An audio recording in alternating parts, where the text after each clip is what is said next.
জয়, ইসলামের জয় দরকার আছে।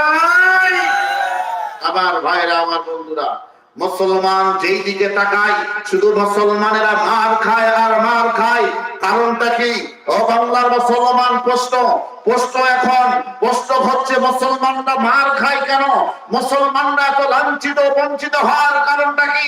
একটাই কারণ, আল্লাহ কয়, ও দুনিয়ার মানুষ, তোমরা যখন ঈমান ছেড়ে দিবে, তোমরা যখন কোরআন হাদিস থেকে তোমরা যখন দূরে সরে যাবে, তোমরা যখন আল্লাহর বিধান যখন ছেড়ে দিবে, তখন আল্লাহ কি করবেন?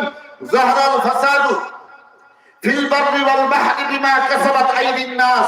আল্লাহর পক্ষ থেকে আযাব গজব আপনার আমার প্রতি, আমাদের উপর আসতে থাকবে। আল্লাহ আযাব গজব দিতে থাকবেন। এগুলো কি? আপনার আমার দুই হাতে কামাই, আমাদের দুই হাতের কামাই।